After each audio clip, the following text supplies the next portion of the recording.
For at lave sushi på en nem måde skal man bruge ris, asparges, eddike og fiskeflade. Først skal man putte ris i en gryde. Og så skal man tage en kop og fylde den op 3 gange med vand.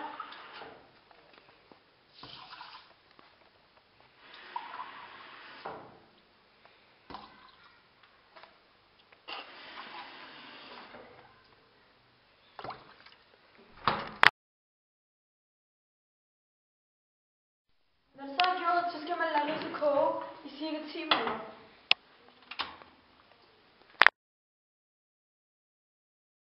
Når den er i gang med at koge, skal den ned på ild.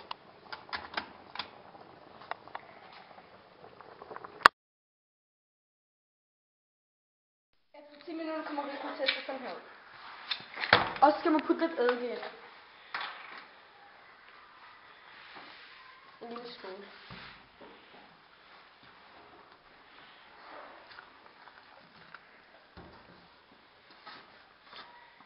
Og så skal man lade risen køle af i cirka 15-20 minutter.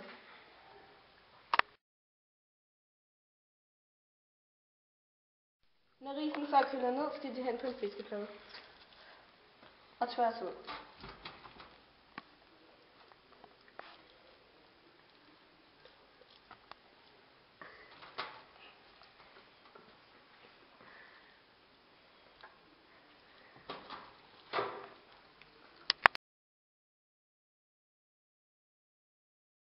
Når man så tværer risen ud på fiskepladen, så putter man nogle asparges på.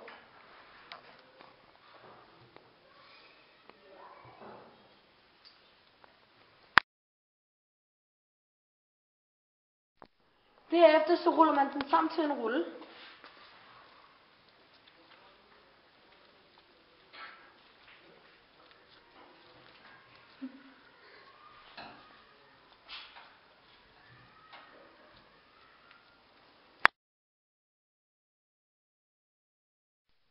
Og til sidst, efter at have rullet den sammen, skal man skære den i nogle små stykker.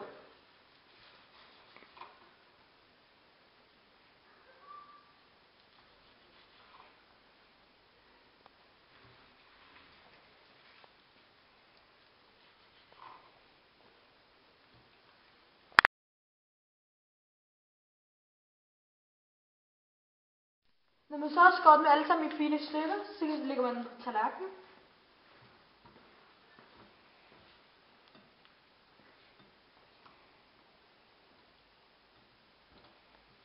Og så for at det kan smage bedre, så putter man soja på.